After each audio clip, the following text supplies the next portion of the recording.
Eu sou humano e, portanto, nada do que é humano me é estranho. Assim falava o poeta e dramaturgo romano Terêncio, e assim falo eu, Flávio Ricardo Vassoler, escritor, professor, youtuber, psicanalista em formação e nômade. Fiel como os pássaros migratórios. Muito boa noite, pessoal. Boa noite a todas, boa noite a todos vocês. Sejam muito bem-vindos a mais um Vassoler Responde, nesse dia 25 de julho de 2022, uma segunda-feira, nós aqui com o Vassoler Responde especial, que vai trazer uma conversa com vocês sobre o seguinte tema: como é que eu fui estudar ciências sociais e literatura russa?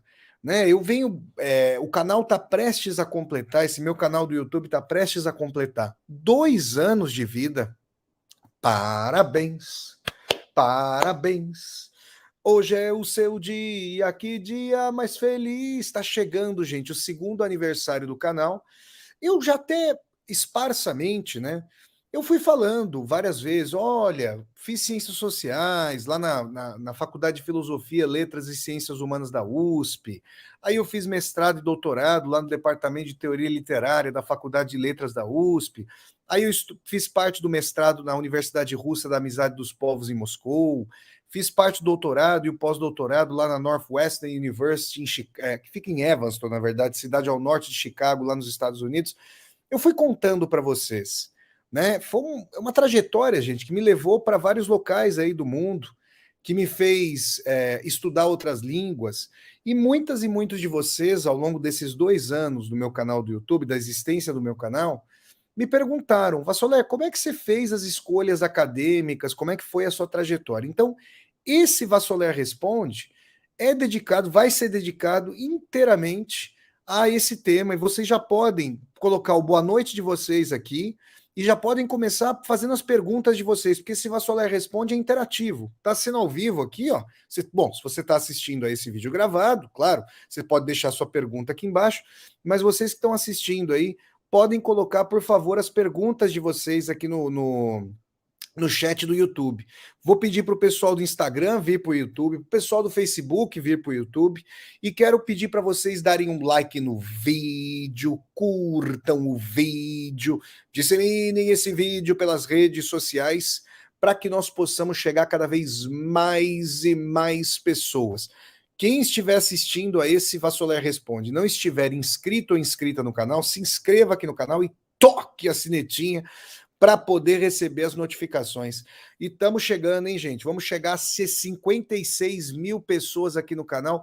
Olha só, prestes aí a chegarmos a 2 anos do canal. Bom, vamos lá. Quem quiser fazer pergunta aqui, vocês podem mandar também para contribuir financeiramente com o canal, gente. Aqui embaixo do chat no YouTube, vocês podem mandar, clicar no retângulozinho com cifrão, podem mandar um super sticker, podem mandar um super chat.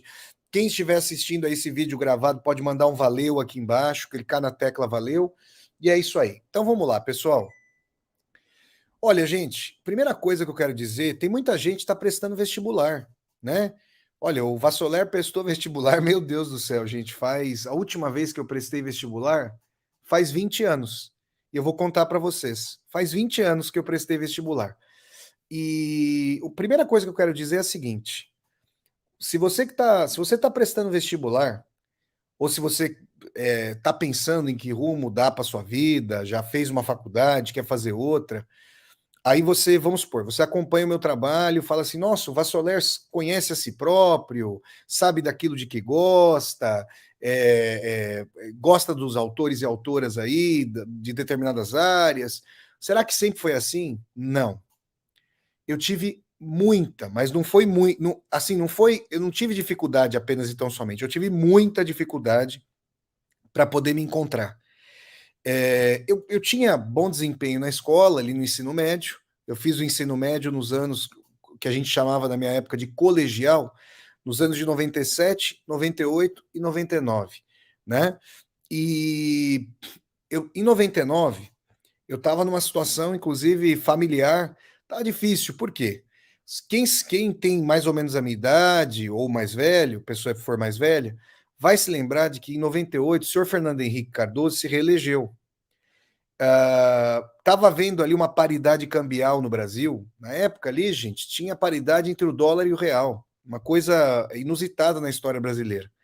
O Fernando Henrique disse que não ia flexibilizar a paridade cambial, mas o fez. O fato é que houve depois uma flexibilização e o Brasil entrou numa crise econômica seríssima. O meu pai, saudoso pai Tadeu, que Deus o tenha, vai fazer 20 anos que ele faleceu, agora dia 29 de julho, daqui a 4 dias, faz 20 anos que meu pai faleceu. Um grande abraço para ele, saudade eterna.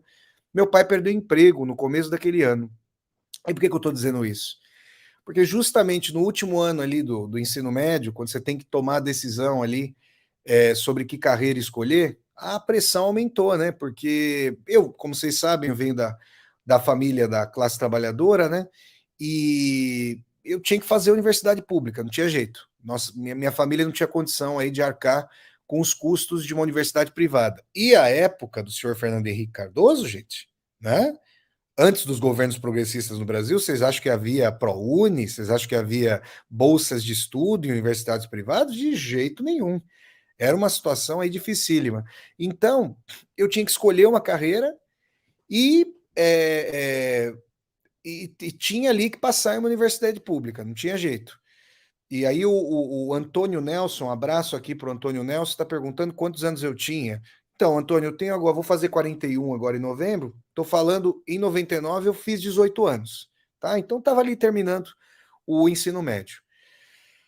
Eu quero dizer a vocês o seguinte: apesar de eu não saber o que eu queria, porque eu gostava de física, gente, eu gostava de química, eu gostava de matemática, eu tinha bom desempenho nas áreas de exatas, gostava muito de biologia. Meu pai, então é assim, o segundo marido da minha mãe, meu pai Tadeu, que me criou desde um aninho. Eu tenho dois pais, meu pai Tadeu e meu pai João. Meu pai João, pai biológico, era médico. E ele queria, né, até por tradição familiar lá, que eu fosse fazer medicina. Eu até cheguei a pensar, por influência dele, mas não era a minha praia. Apesar de eu gostar bastante de biologia. Eu gostava de biologia. Só que quando eu pensava em escolher uma carreira, eu pensava em escolher uma carreira, isso é uma peculiaridade minha, né? Cada um aí, cada uma vai pensar, ou já pensou com base na sua própria trajetória. Eu pensava em escolher uma carreira fazendo algo de que eu gostasse, que falasse com a minha vocação. Então eu nunca pensei, isso é uma coisa muito peculiar. Quando um dia eu publicar um livro com as cartas que eu escrevi para os meus pais, ou lá no fim da minha vida, quando eu escrever uma autobiografia, vai ficar mais claro por que essa influência do dinheiro, de um salário portentoso, nunca foi tão forte para mim. É óbvio que eu vivo nessa sociedade, como aqui, como todas e todos vocês, e a gente recebe essa influência. Mas para mim, tudo bem, eu queria ter dignidade, meus pais tinham passado muita dificuldade, tinha origem muito humilde, mas eu queria conciliar dignidade, tudo bem, ter dignidade salarial, mas, sobretudo, olhar para minha vocação. Só que eu não conseguia. Eu olhava para as profissões regulares, eu não me identificava. Com todo respeito a todas as profissões, eu não me identificava. Então, eu não sabia o que fazer. E eu me lembro de que, por exemplo, estudar física, estudar química, e vocês vão ver já já que eu cheguei a prestar química na faculdade, fazer essas opções era algo muito atrativo para mim. Eu gostava muito dessas disciplinas. E eu cheguei a ouvir de professores meus que eu me desanimaria, que não valeria a pena e coisa e tal. E assim, eu estava com muita dúvida. Bom, o que eu fiz? Vamos lá, vou pegar aqui, vou passar em revista essa carreira. Em 1999, eu estava no terceiro colegial, estava nessa situação. Meu pai tinha perdido emprego, felizmente ele já tinha se aposentado. Minha mãe também já tinha se aposentado, mas a gente estava numa situação difícil lá em casa. Tinha um amigo meu que estava fazendo agronomia. Olhem só, olhem só. Agronomia na Universidade Federal de Lavras, UFLA, que fica ali no sul de Minas Gerais. Aí ele me convidou Um amigo meu, gente, da velha guarda, amigo meu da década de 80, para vocês terem uma ideia. Ele me convidou para passar uma semana lá na cidade. E aí, poxa, a gente vai lá. Eu tava passando um ano tenso, a gente vai lá, sai todo dia, vai para os bares, conhece a faculdade, o campus, é tudo novidade. Você tá com 17 anos. Sabe o que eu pus na minha cabeça? Eu gostava de biologia, eu falei, eu vou prestar agronomia. E o primeiro curso universitário que eu prestei, olhem só, foi agronomia. Pô, Vassoler, mas você é um cara das humanidades, eu não sabia, gente. Estava me conhecendo. Para vocês verem que quem falar para vocês, concurso de professor universitário no Brasil, para universidade pública, geralmente, nem sempre, mas geralmente demanda uma coisa chamada, uma autobiografia intelectual chamada memorial. Você tem que explicar por que você teve determinada trajetória intelectual. Gente, é algo como linearizar, falar que teve sentido, uma coisa que até você busca dar sentido a isso, mas é bastante descontínuo, é algo descontínuo, é algo difícil. E eu fui prestar agronomia. Então, eu me lembro de que teve um vestibular para a UFLA no meio de 1999, vestibular de meio de ano. Universidade Federal tinha 2 vestibulares, acho, talvez ainda tenha, agora eu não sei, né? Faz muito tempo que eu não lido com isso. E eu passei, gente. Antes de me formar no ensino médio, eu fui lá prestar o vestibular da UFLA e eu passei. Nossa, eu fiquei feliz da vida, muito feliz. Isso no meio do ano, só que eu não ia poder começar o curso, porque eu não tinha terminado ainda o ensino médio. Aí eu teria que prestar no fim do ano de novo para começar o curso no ano 2000. A hora que foi para começar, eu falei: não, não vou. Não é meu curso. Eu vi que eu estava ali deslumbrado com a rapaziada, com a cidade, que a gente foi para barzinho. E eu falei: não, não dá. E eu não sabia. E naquele ano eu não prestei vestibular.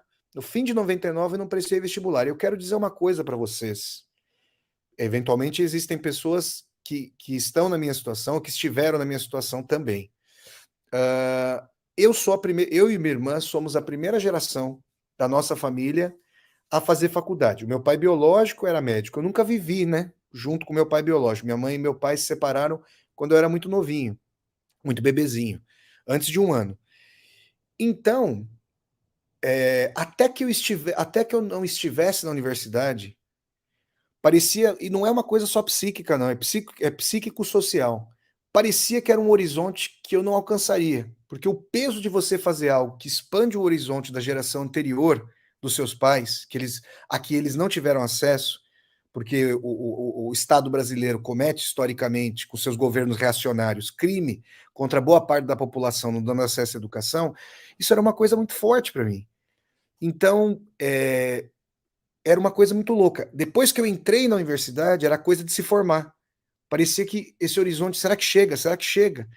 Talvez as pessoas que sejam também a primeira geração de suas respectivas famílias a passar por isso, entendam essa sensação de que eu estou falando. Então, eu não prestei vestibular no fim de 99, eu tinha receio de prestar FUVEST, não sabia se ia passar, olhem só, né? Vocês que às vezes me acompanham, admiram o meu trabalho, gente, segurança não é nada inato, você vai desenvolvendo isso, você vai se estruturando, e estudar, ir para uma faculdade, passar no vestibular, não diz respeito apenas e tão somente, como nós podemos saber, a sentar numa mesa ali e estudar. Preciso ter acesso aos materiais, é preciso ter tranquilidade dentro de casa, econômica, afetiva e assim por diante. E eu fui fazer cursinho. Eu fui fazer cursinho, não vou falar o nome dos lugares aí onde eu fiz cursinho. Eu consegui bolsa para fazer o cursinho.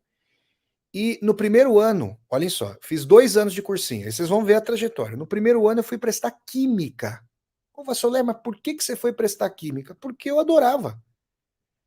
Vocês podem achar que eu estou de brincadeira, mas eu estudava química nas férias. Eu tinha 2 livros, um livro de química inorgânica e um livro de química orgânica. E eu passava as férias estudando os capítulos e fazendo os exercícios. Eu gostava, gente. Eu gostava de entender a estrutura do mundo, a estrutura microscópica, a estrutura intangível.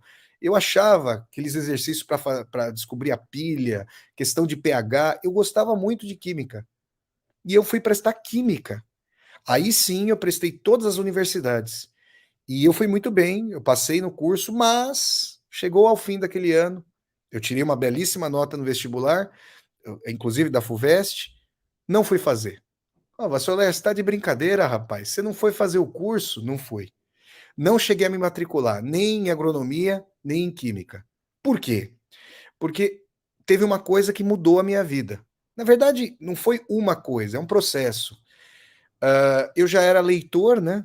Eu comecei a ler em 1980 peraí, gente, 88. Fui alfabetizado em 88. O primeiro livro que eu li foi aquele livro O Menino que Aprendeu a Ver, da Ruth Rocha, né? Inclusive eu tenho contato com a professora Alzira, que junto com a sua irmã, a professora Lourdes, me alfabetizaram lá em São Bernardo. Ó, um beijo no coração da professora Alzira e da professora Lourdes, que me dão a honra de acompanhar aqui o meu trabalho pelo canal do YouTube. E eu passei a ler, eu li RPG, vocês lembram RPG? Tinha o RPG que eu lia lá pelos idos 92, 1992, tinha os parágrafos numerados do livro, você ia jogando os dados, eu não jogava, eu simplesmente, se você tirar número abaixo de 3, vai para tal casa, se tirar acima de 3, vai para outro parágrafo, você ia formando as histórias. Eu gostava do Gênio do Crime, do João Carlos Marinho, que descrevia os olhos de jabuticaba da Berenice. Eu nunca vou esquecer isso. Aquela história das figurinhas, do álbum de figurinhas da Copa do Mundo, que tinha uma máfia que fazia as picaretagens, que fazia figurinhas falsas, sei lá, era uma história sensacional. E eu já lia esparsamente, lia bastante, lia as histórias de futebol. Meu pai me levava lá para a Biblioteca Monteiro Lobato, que existe até hoje em São Bernardo, na Rua Jurubatuba, lá em São Bernardo, para pegar livro da coleção Vagalume, Ilha Perdida, Escaravelho do Diabo, para ler sobre futebol. Tanto é que toda vez que eu vejo Pelé, jogo do Pelé, do grande rei Pelé, eu me lembro do meu pai, né? Que ele me contava as histórias da Copa do Mundo e tudo mais. Então, a leitura fazia parte. E meu pai, ele tinha. Meu pai e minha mãe ainda chegou a entrar na faculdade, ela se matriculou no curso de letras da Fundação Santo André, mas é que ela não terminou o curso, né? Então, eles gostavam, pelo menos tinha propensão à leitura, e meu pai achava bonito ter os livros. Ele comprava coleções das editoras. Com esses livros, antes de minha irmã e eu nos alfabetizarmos, a gente fazia brincadeiras. Então o livro tinha um componente lúdico para mim. E aí eu comecei a ler esses livros. Eu estou falando de Madame Bovary, eu estou falando do Flaubert, eu estou falando de A Sangue Frio, do Truman Capote, eu estou falando do Germinal, do Émile Zola, eu estou falando do Dom Quixote, do Cervantes e assim por diante. Eu fui lendo esses autores.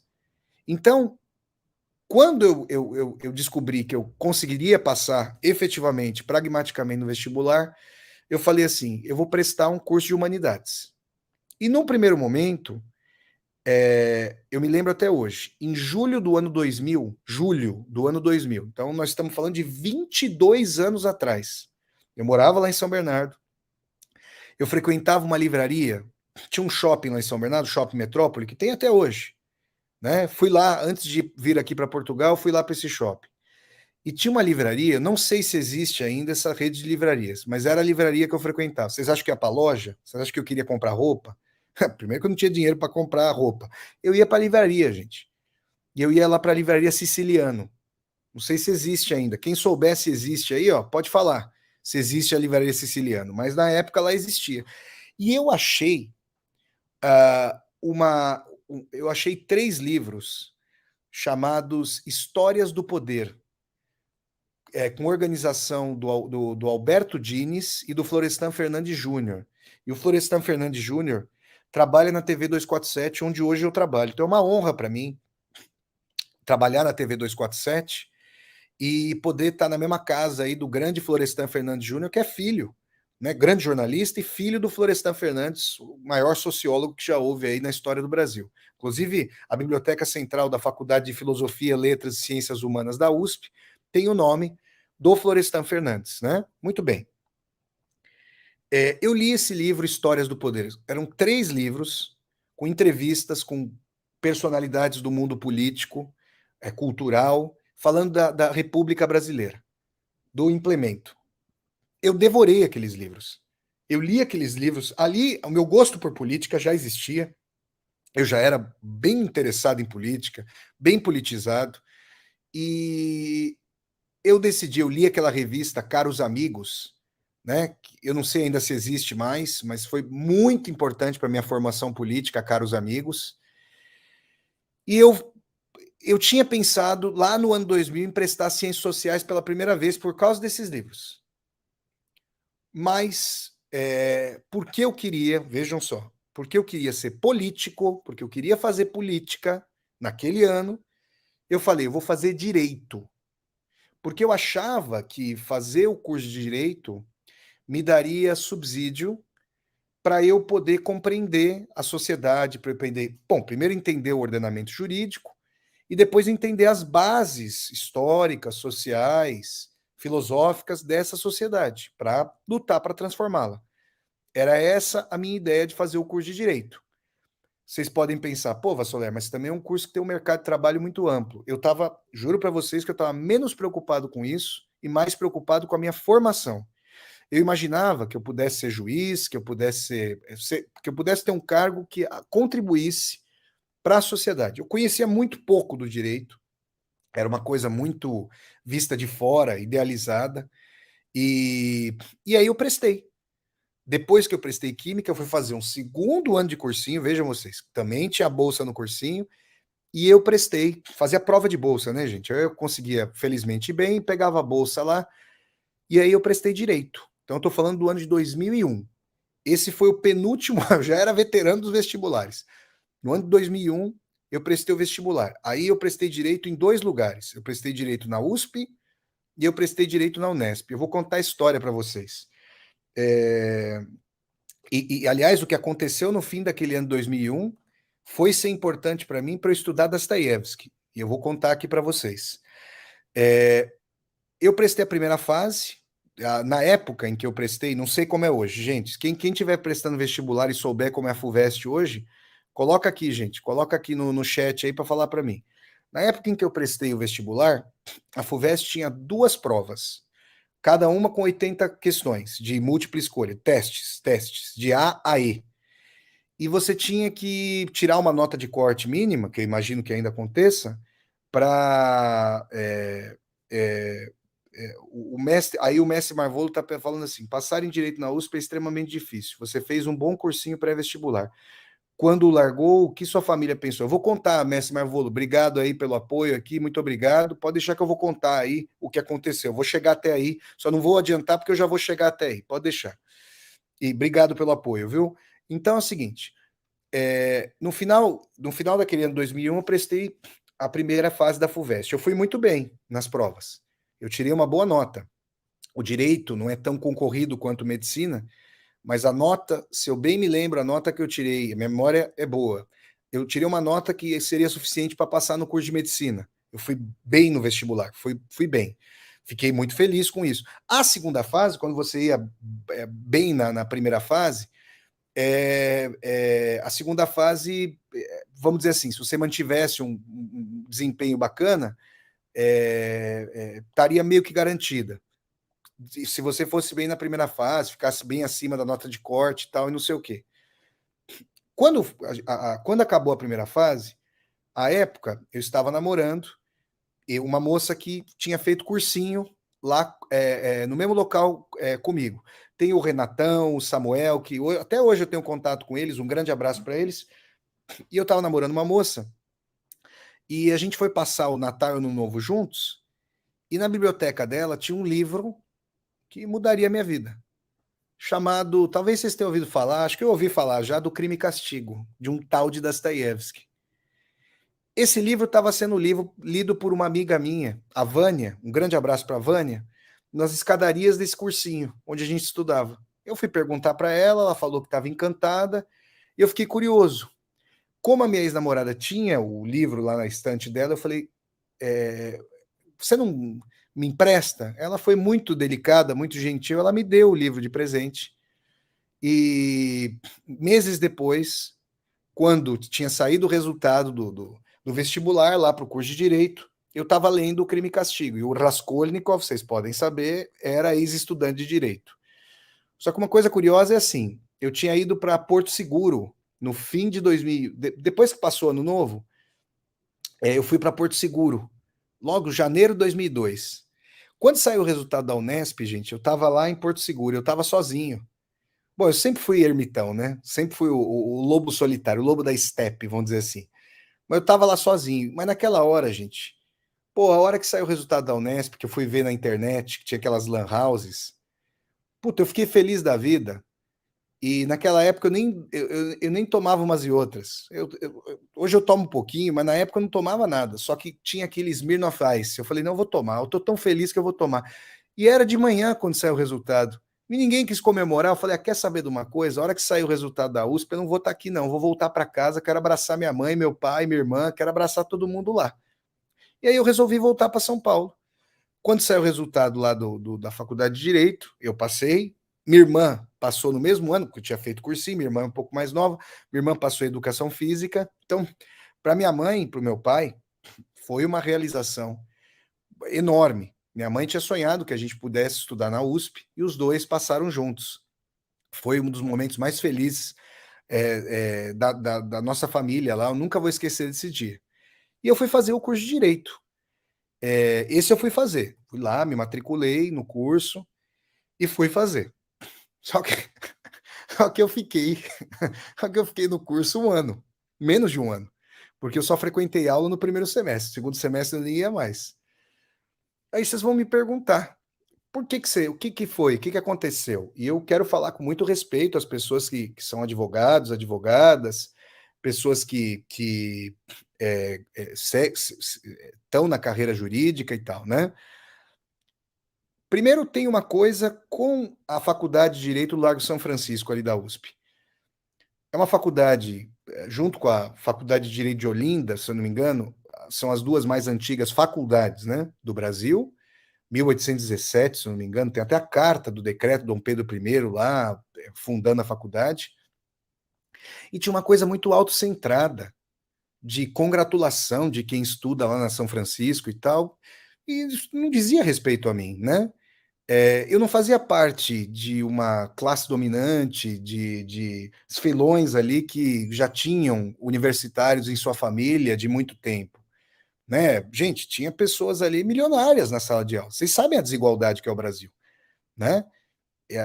A minha origem social era mais a exceção para estar lá do que aquelas pessoas que tinham tido ali todas. Eu tive muitas oportunidades para estudar, sempre estudei em colégios que preparam bem para o vestibular e tudo mais, mas a minha trajetória de vida era outra. Então, eu não tive muita identificação com a faculdade em si. Fiz bons amigos, pessoas muito bacanas e tal. Mas eu logo descobri, e aí, com todo respeito, eu falo isso, não quero desconsiderar ninguém que tenha trajetória jurídica, mas eu descobri, primeiro, que eu não era vocacionado para o direito, que eu não queria entender a dogmática jurídica, que eu não queria entender como as coisas estavam articuladas, eu queria entender por que elas foram articuladas dessa forma. E cedo eu descobri que o estudo das normas não me daria o porquê histórico, filosófico, sociológico, literário de a sociedade ter se tornado, estar como ela está. E eu me lembro de que uma aula pesou muito. Teve um professor, não vou contar aqui, não vou contar obviamente quem é, mas um professor lúcido, ao mesmo tempo é um banho de água fria ali na calorada progressista, entre cujas fileiras eu estava. O professor disse para nós ali que quem tivesse com vontade de fazer justiça estava no lugar errado. Quem estivesse buscando justiça para a sociedade não estava no lugar certo. Eu falei, meu. E aí, gente, foi um dia muito importante para mim. Eu me sentei no pátio da faculdade, né? E eu resolvi, fazer uma série de perguntas para mim. E perguntas duras, não são perguntas. Eu até vou abrir algumas. Outras não posso dizer, são do foro íntimo, mas algumas eu vou dizer aqui para vocês. Porque assim, gente, quando você faz direito, não é só a questão do curso, você estudar uma disciplina, é a questão do poder, a questão do prestígio. E eu comecei a me perguntar. Eu sentei naquele pátio lá, quem já foi para a Faculdade de Direito do Largo de São Francisco, é um belo prédio. Eu já fiz nas viagens de Vassoler, já fui nas viagens de Vassoler, à Faculdade de Direito da Universidade de Coimbra, que é uma cidade lindíssima aqui em Portugal. E a Faculdade de Direito da USP é idêntica à Faculdade de Direito de Coimbra. É muito bonita. O prédio é lindo. Eu me sentei ali e eu falei, não, eu só vou me levantar desse pátio a hora que eu responder sincera e honestamente a todas as perguntas que eu formular para mim mesmo. E eu comecei a falar para mim, o que, que eu quero da vida? Eu tinha, eu tinha 21 anos. Não, 21? Não, eu ia fazer 21. Não, peraí. É, exatamente, 2002, eu ia fazer 21 anos. Isso aí eu tô falando para vocês de maio, faz mais de 20 anos isso. Maio de 2002. Aí eu comecei a perguntar: eu quero fazer direito porque eu quero contribuir para mudar a sociedade, mas eu já vejo que o direito faz parte da manutenção do status quo da sociedade. Que existem setores progressistas, o direito trabalhista, um deles, com certeza, mas que a estrutura jurídica brasileira é uma estrutura jurídica para manutenção de status quo. E mais, eu não vou entender profundamente o humano e a sociedade com o curso de direito, né? Eu já estava percebendo que aquele curso que eu queria fazer antes, Ciências Sociais, me daria todo o subsídio para fazer isso. Eu falei, então por que, que eu estou aqui? Ah, porque eu quero fazer política. Eu me desencantei bastante com o movimento estudantil e com a prática política. Eu gostava de analisar política. Gostava, continuava gostando de estudar política, mas fazê-la, eu descobri que, gente, você precisa de outros talentos para exercer a política, talento negocial e tudo mais. E o meu campo era estudo mesmo, meu campo era pesquisa e o meu campo era escrita. Eu ainda não tinha me identificado como escritor, mas eu gostava de escrever. E aí eu perguntei, então eu quero poder? Não, não quero. Não quero. Quero prestígio? Não, não quero. A não ser que seja o reconhecimento do meu trabalho, mas não porque eu tenho determinado cargo, e sim porque o meu trabalho é digno de ser apreciado por alguém. Eu respondi isso com 21 anos. Faz 20 anos que eu respondi isso. E eu procuro ser coerente com isso até hoje. Então eu fui respondendo perguntas desse tipo. Desse tipo. Tá? Tem outras aí que não vem ao caso, que é aí do foro mais íntimo, e quando eu me levantei daquele pátio, no fim daquela tarde, eu já não era mais aluno da faculdade. Eu só estava lá matriculado pro forma, eu ia prestar o vestibular de Ciências Sociais, eu já ia largar o curso de Direito. E eu prestei o último vestibular da minha vida, foi em 2002. Eu prestei vestibular por curso de Ciências Sociais e eu fui fazer Ciências Sociais na USP. E eu fui fazer Ciências Sociais porque eu estava muito interessado na obra do Marx, do Karl Marx. Eu já tinha lido muita coisa dele. Nossa, já tinha lido, sei lá, 50 vezes o Manifesto Comunista, Ideologia Alemã, textos do Lenin, História da Revolução Russa. Estava muito interessado. E eu achava que eu ia compreender profundamente a sociedade com o curso de Ciências Sociais. E, de cara, o curso de Ciências Sociais, em comparação com o curso de Direito, para quem tem vocação para pesquisa, para o estudo humanístico, é muito mais profundo. Né? O curso de Direito viabiliza, né? Eles falam às vezes aplicadores e aplicadoras do direito. No curso de Ciências Sociais você entende o porquê das questões históricas, sociais e tudo mais. Então, foi muito importante o estudo aí das ciências sociais. Só que assim, gente, aí também foi uma coisa importante para mim. Aí gerou uma crise difícil na minha vida naquele momento. Eu achava que o curso de Ciências Sociais ia ser uma panaceia, ia ser uma revolução, ia ser uma grande descoberta na minha vida, que ia resolver os males, que eu ia achar o todo o sentido. E assim, é um curso bom, que tem muitos prós, mas que é um curso real. Então, ou seja, não tem plenitude. Você vai buscar o seu sentido. E eu me identifiquei, por exemplo, com discussões sociológicas, mas às vezes eu esperava mais das aulas, eu também fiquei desnorteado no começo, e eu passei por uma crise, não sabia o que fazer no começo do curso. Depois isso foi assentando. Mas para vocês terem uma ideia, eu quase fui fazer iniciação científica na geografia, estudando Milton Santos.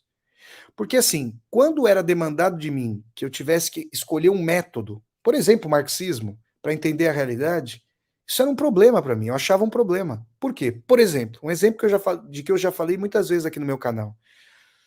Os meus colegas e as minhas colegas de classe média lá no curso falavam da consciência da classe trabalhadora, mas às vezes nunca tinham convivido com os trabalhadores e trabalhadoras. Eu era filho deles.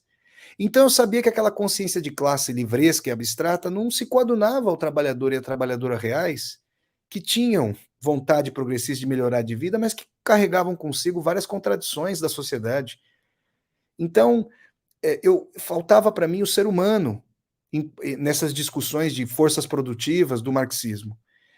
E eu fui estudar dialética, o Milton Santos, o geógrafo, gênio brasileiro, grande mestre, foi muito importante para a minha formação. Eu comecei a deparar com a teoria crítica da sociedade, a escola de Frankfurt, aí a dialética do esclarecimento, em 2003, né, primeiro ano da faculdade, foi o centenário de nascimento do Theodor Adorno, então teve seminários sobre o Adorno, eu comecei a ler o Adorno, que também se mostrou muito importante até aí a maturação da minha formação e tudo mais. Agora, eu ainda sentia falta, vejam vocês, de uma proximidade com a experiência telúrica, com a experiência mais concreta do ser humano. Eu sempre achava, por isso que eu gostei da teoria crítica logo de cara, porque ela tentava conjuminar sociologia, filosofia e psicanálise. Mas começou a despontar ali uma verve, um ímpeto de escrita. No final daquele ano de 2003, eu me identifiquei como escritor. E como eu já tinha lido Dostoiévski, eu voltei a ler o autor. Em 2002, numa banquinha de livros ao lado da São Francisco, eu tinha comprado Os Irmãos Karamazov. Em julho de 2004, eu li uma biografia do Freud, do Peter Gay, um historiador de origem austríaca, depois radicado nos Estados Unidos. Freud, Uma Vida para o Nosso Tempo. E eu li naquele 18 anos atrás, né, julho de 2004, Os Irmãos Karamazov. Aí mudou minha vida. Porque aí eu decidi que eu poderia me aventurar em estudos literários, porque eu achava que, vendo as personagens, entendendo a carnalidade das personagens, sua trajetória, as discussões, as questões filosóficas, que eu estaria mais perto da experiência do que para citar Clarice Lispector, mais perto do coração selvagem, para citar Clarice Lispector. Só que eu ainda não sabia como fazer isso, porque eu estava no curso de Ciências Sociais, e o curso estava rolando. E aí, gente, no fim daquele ano de 2004, teve uma feira de livro na USP, tinha uma livraria da EDUSP, a editora da USP, no prédio da História, que é bonito, tem um vão maravilhoso, uma rampa ali. Quem já foi para Fefeleche ali na USP sabe disso. E eu achei, gente, 3 dos 5 tomos da biografia do Dostoiévski, escrita pelo crítico literário estadunidense Joseph Frank. Aí mudou minha vida. Por quê? Porque eu ia lendo, a biblioteca tinha o tomo primeiro e eu tive que importar em inglês o 5º tomo que não estava publicado naquele momento. Hoje está no Brasil, em português. E aí eu importei o 5º tomo. E eu fui lendo esses volumes do Joseph Frank, todos, um a um, mas aí com esmero, e eu ia lendo tudo, e eu ia, por exemplo, o Joseph Frank falava que o Balzac tinha influenciado Dostoiévski. O que eu fazia? Eu parava de ler o Joseph Frank e ia ler o Balzac. Ah, que o Goethe, que o Schiller, que o Kierkegaard, e assim por diante. E eu ia lendo. E claro que eu ia lendo tudo que havia do Dostoiévski. Né? Eu estava começando a estudar o russo, ali eu tive a ideia de estudar a língua russa, e eu falei, é isso que eu vou fazer. E aí eu falei, eu tenho que estudar a obra desse autor. E eu me matriculei, então, no curso, nos cursos da USP lá, não sei como é que está agora, mas você podia fazer as chamadas disciplinas optativas. Aí eu me matriculei em teoria literária, que era um curso lá da Letras, uma disciplina da Letras, do curso de Letras. E aí, gente, eu me enveredei, eu comecei a estudar teoria literária. Eu entendia que o Dostoiévski ele me permitiria conjuminar esses vários interesses que eu tinha em sociologia, em política, em história, em psicologia, em teologia, com a carnalidade das personagens. Então, o Dostoiévski mudou a minha vida sendo o autor síntese da não aceitação da divisão intelectual do trabalho. Porque, para mim, como eu tive oportunidades que a classe trabalhadora brasileira geralmente não tem. Bom, se bem que a minha trajetória acadêmica coincide com os anos do governo progressista. Eu comecei a universidade em 2003, quando o Lula assumiu, e eu terminei o doutorado antes do golpe parlamentar. Eu terminei em dezembro de 2015. A Dilma ainda estava no poder. Então, Foram 12 anos ali, em meio aos governos progressistas. E justamente por ter uma experiência. Gente, a primeira vez que eu ouvi falar de sindicalismo, de sindicato, não foi porque eu li um livro sobre o sindicalismo de um sociólogo uspiano.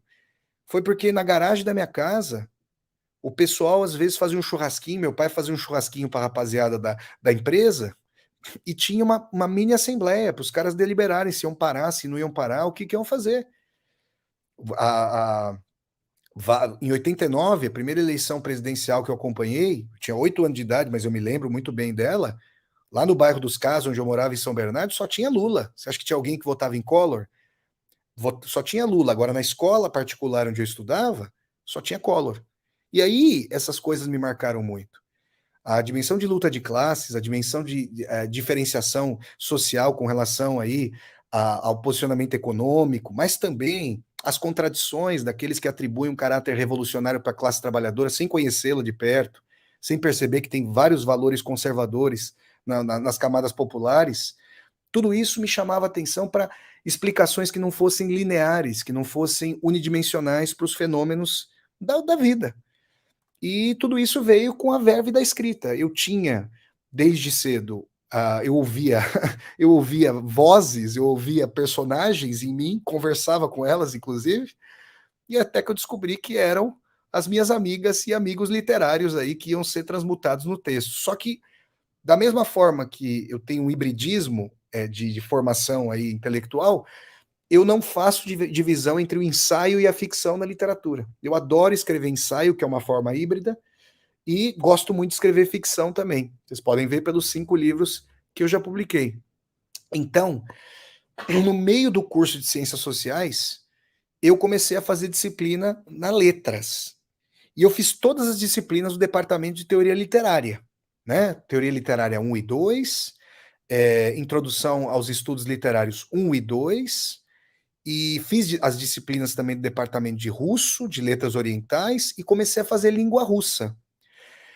E aí uma questão que despontava para mim sempre era, olha, você vai precisar aprender a língua russa para você estudar o Dostoiévski. A Márcia aqui, muito obrigado, a Márcia, falando que a trajetória é fascinante, muito obrigado, e fora da curva. Pois é, meu amigo, minha querida amiga.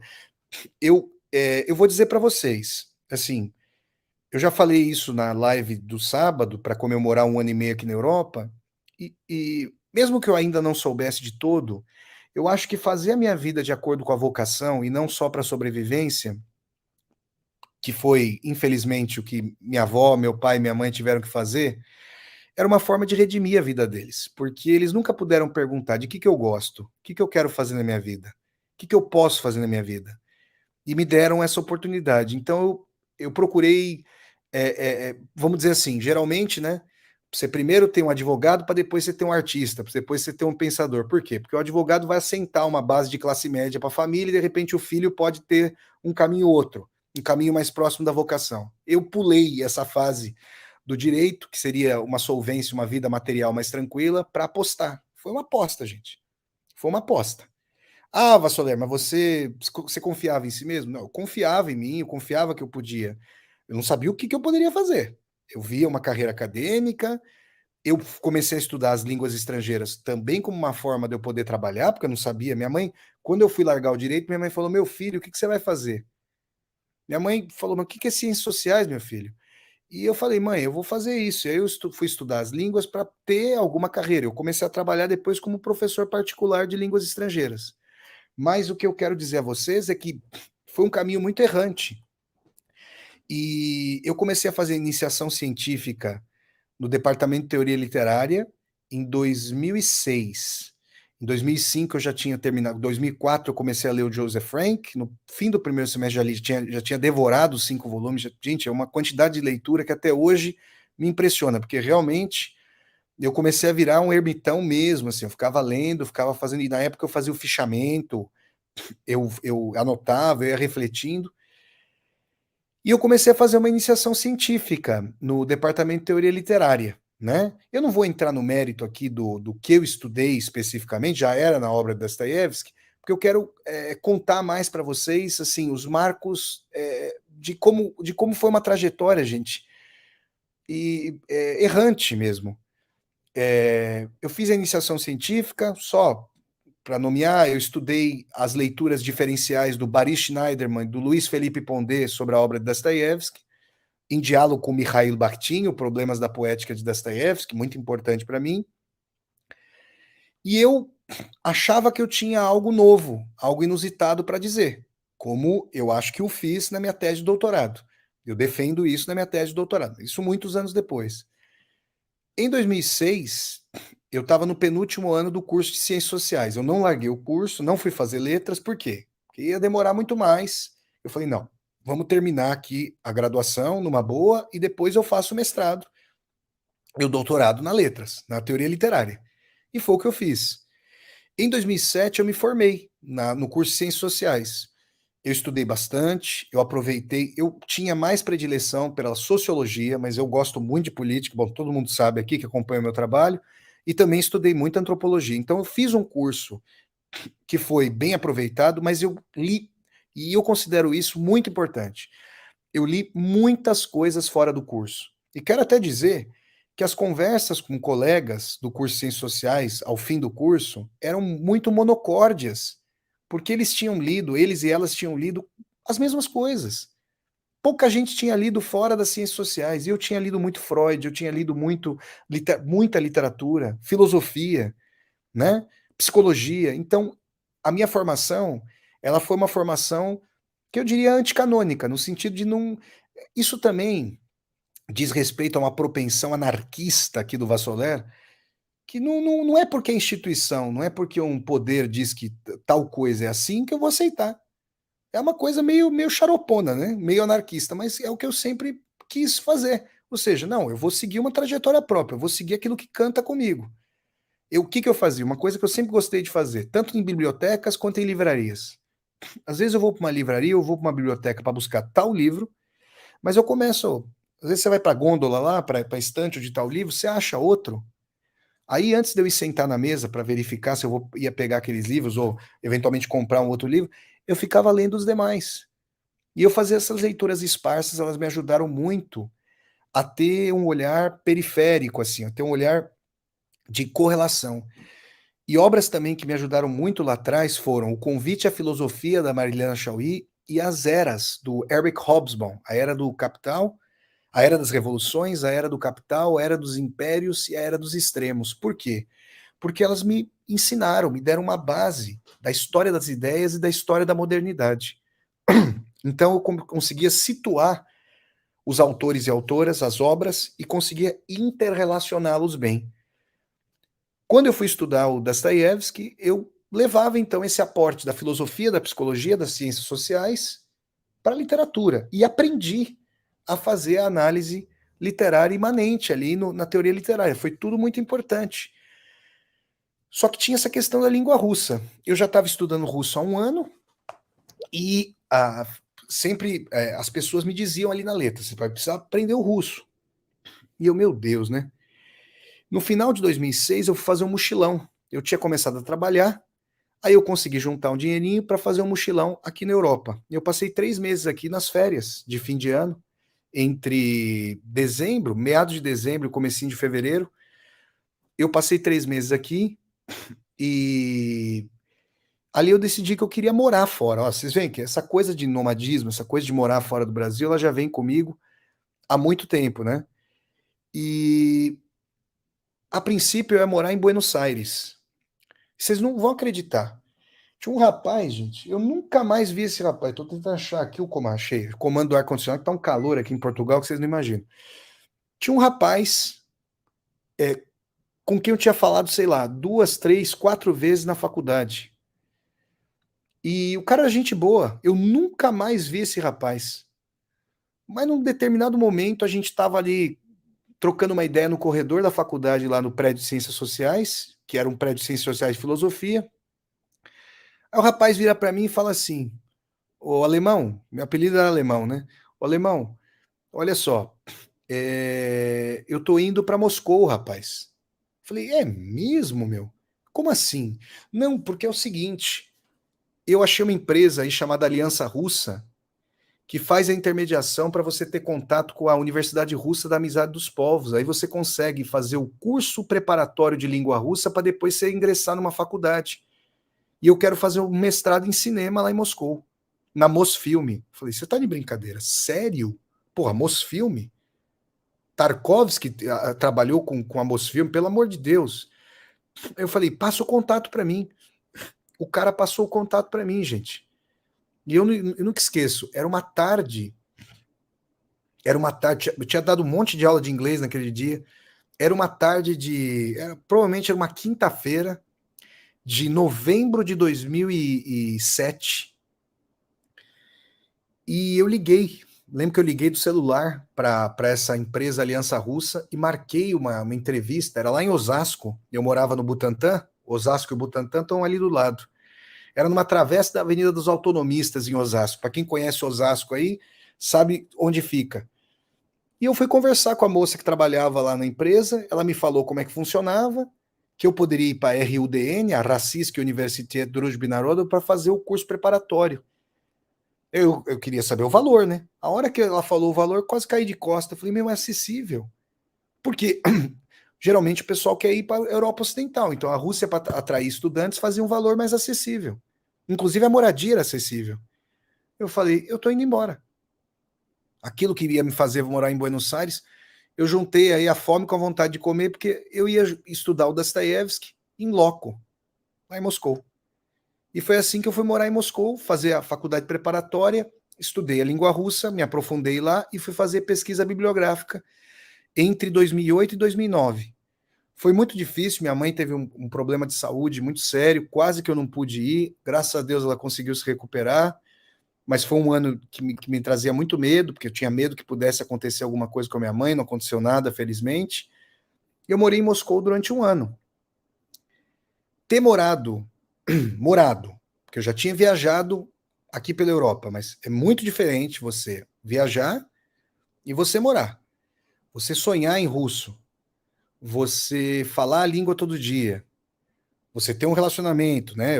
Eu namorei uma moça lá em Moscou, a gente quase ficou juntos, inclusive, quase nos casamos. É uma longa história, não entro nesse mérito, mas só para dizer para vocês que isso aprofunda muito as perspectivas da vida, o que você vê para a vida, o que você quer para a vida. E lidar com uma cultura tão diferente da brasileira como é a russa, tudo isso formou uma cadeia de desafios, assim, porque uma Saramago diz, né? Você só sabe que você está na ilha na hora que você sai dela. E eu só me descobri brasileiro tendo saído do Brasil. Uma vez eu estava conversando com a minha ex-namorada lá e eu fiz assim, né? Eu fiz um gesto que vocês sabem, ó. Se eu fizer assim, vocês sabem o que significa. Isso é automático. Quando você está fora do teu país e a pessoa não te entende na automaticidade, você sente que a comunicação não verbal está rompida e você precisa fazer o esforço da alteridade para chegar até a pessoa. Você precisa se expandir. Isso é um remédio antinarcísico muito importante. Então, não é à toa que o Goethe, o grande Johann Wolfgang von Goethe, fala que conhecer outra língua é expandir as pátrias da alma. Porque você realmente conhecer outra língua, conhecer outra cultura, você tem a possibilidade ali de se descentrar, de descobrir que aquilo que você acha naturalizado em ser brasileiro ou brasileira, não tem nada natural. É uma mediação de cabo a rabo, em termos culturais. E foi uma experiência sensacional. Lá eu conheci, né, Moscou, São Petersburgo, conheci a casa onde o Dostoiévski nasceu, onde ele morou até o fim da adolescência, fui para o Museu Casa Dostoiévski em São Petersburgo, fiquei pela primeira vez um ano longe da minha família, né, nunca tinha ficado tanto tempo longe da minha família, e desenvolvi um hábito da escrita, porque lá atrás, ó, se hoje eu tenho um canal do YouTube com uma periodicidade diária de postagem de vídeos, agradeçam a disciplina que eu desenvolvi na Rússia. Por quê? Porque eu fiz um blog, que hoje não existe mais, chamado Subsolo das Memórias. O blog não existe. Na verdade, ele se chamava Memórias do Bunker, o primeiro blog. Depois, quando eu voltei da Rússia, eu fiz o Subsolo das Memórias. Mas eu comecei a fazer um blog em que eu publicava, na época o pessoal lia blog, né? E em que eu publicava textos semanais com experiências da Rússia. Então, eu tinha que ter material toda semana, eu tinha que pensar no que eu ia escrever, eu tirava fotos. Foi uma experiência sensacional. E foi a minha primeira oportunidade de morar fora. Eu já estava fazendo mestrado na teoria literária. Esse mestrado durou de 2008 a 2010. E como eu estava estudando, né, essa teoria do Bakhtin, tentando, né, eu já fiz uma resenha aqui sobre minha tese de doutorado, Dostoiévski, a dialética, fetichismo da forma, utopia como conteúdo. Quem quiser saber mais sobre a minha tese de doutorado, bom, primeiro que o link da minha tese de doutorado para vocês comprarem o livro está aqui embaixo. O livro foi publicado em 2018 pela EDA, está aqui na descrição do vídeo. Mas tem uma resenha que eu já fiz, então vocês podem assistir. É bom ter já uma biblioteca virtual, né? É, do, do, aqui dos temas sobre os quais eu já tratei aqui no canal, porque vocês podem acessar tudo isso. E aí eu terminei o mestrado em 2010 e eu só fui começar o doutorado em 2012, né? Dei um ano aí de intervalo. E quando eu comecei o doutorado, eu comecei a lecionar. Foi a primeira vez que eu fui lecionar na universidade, na época que você precisava ter no mínimo o título de mestre para lecionar. Eu lecionei numa universidade privada em São Paulo, na zona leste de São Paulo. Eu morava no Butantã, como eu disse para vocês, e comecei a lecionar ali. Minha avó e meu pai já tinham falecido, e no ano em que eu entrei no doutorado, minha mãe faleceu. Fez 10 anos, né? Esse ano do falecimento da minha mãe. Eu comecei a fazer o doutorado, gente, e aí eu comecei a atuar, né?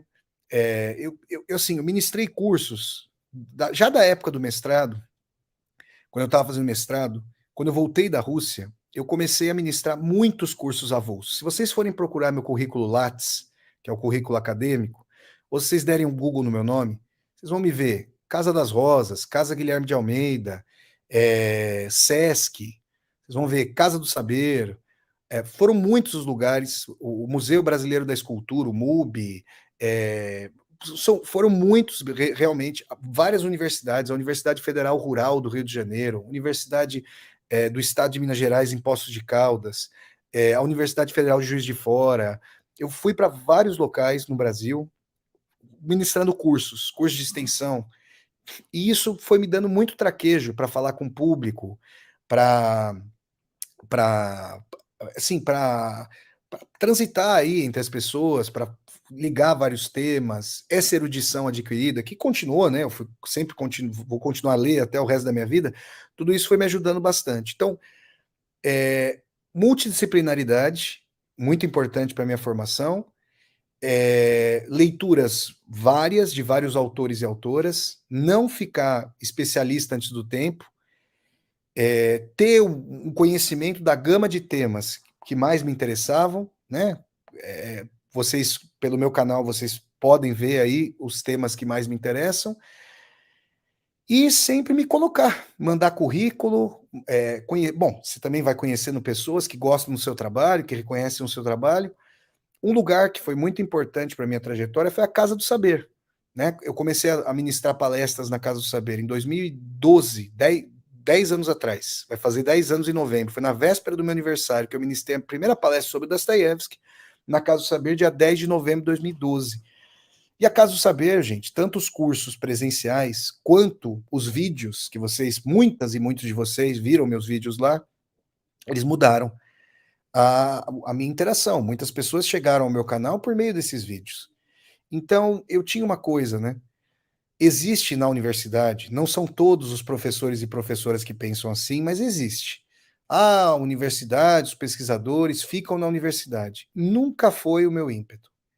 Como eu era escritor, eu publicava meus livros, eu queria falar com o público para além da universidade. Eu ministrava cursos dentro da universidade, mas também fora da universidade. Então eu tinha esse ímpeto de multimídia, eu tinha o blog, demorou para eu fazer o canal, mas há 2 anos eu fiz o canal. Então era uma coisa que eu ia fazendo.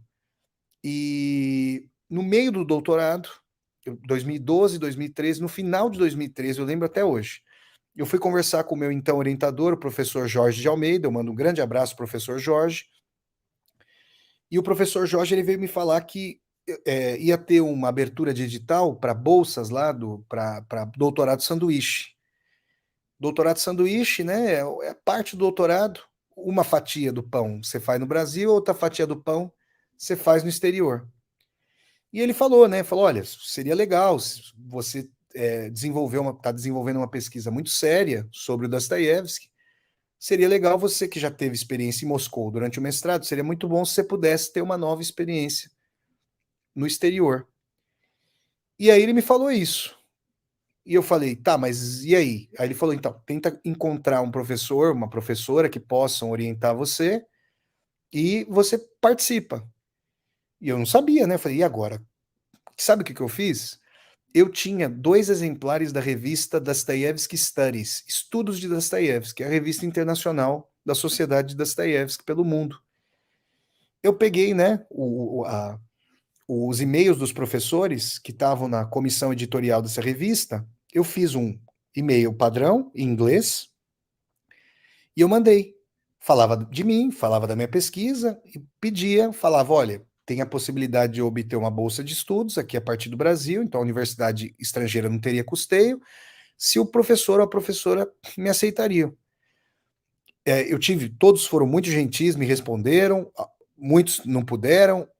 Eu tive 2 opções muito boas nos Estados Unidos, uma em Berkeley, na Universidade de Berkeley, na Califórnia, e outra na Northwestern University com a professora Susan McReynolds, que inclusive esteve já aqui no meu canal, a gente conversou sobre a questão do conflito na Ucrânia e tal. A professora Susan tinha sido presidente da Sociedade Norte-Americana Estadunidense Dostoiévski, foi muito receptiva, muito democrática. Nós, se vocês assistiram a conversa que eu tive com a professora Susan, nós pensamos o mundo, nós pensamos o próprio Dostoiévski de maneiras muito diversas.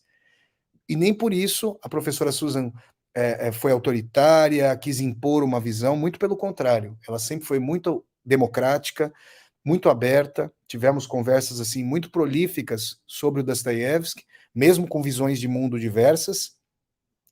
E eu passei o primeiro ano fazendo o doutorado sanduíche lá, voltei para o Brasil, defendi a tese de doutorado e depois eu tive o convite para fazer o pós-doutorado por lá. Então, Dostoiévski e essa multidisciplinaridade me levaram para as 2 fronteiras da Guerra Fria, né? Eu morei na Rússia e morei nos Estados Unidos. Hoje eu estou morando no meio, né? Se vocês forem pensar geograficamente, eu estou bem no meio, entre, de um lado ocidental, os Estados Unidos, de outro, a leste, a Rússia.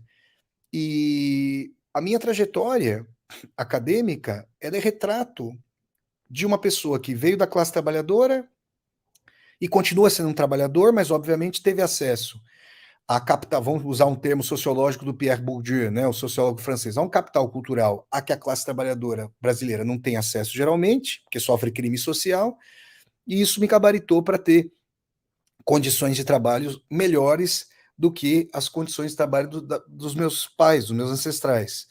Então, eu preciso trabalhar todo mês, gente. Eu sou um trabalhador, só que é um trabalhador com um alto nível de formação educacional, percorrendo todos os degraus aí da formação acadêmica. E alguém com uma versatilidade, com uma flexibilidade, e alguém que não digamos, estritamente institucional. Eu tenho muito respeito pela universidade, mas eu posso ou não estar nela. Eu posso, inclusive, fundar, como eu já fundei há 2 anos, a Universidade Aberta do Vassoler. Eu queria que se chamasse UVA, mas não dá para falar Universidade Vassoler Aberta, então tem que ser o AVE, mas aí não tem uma eufonia muito boa.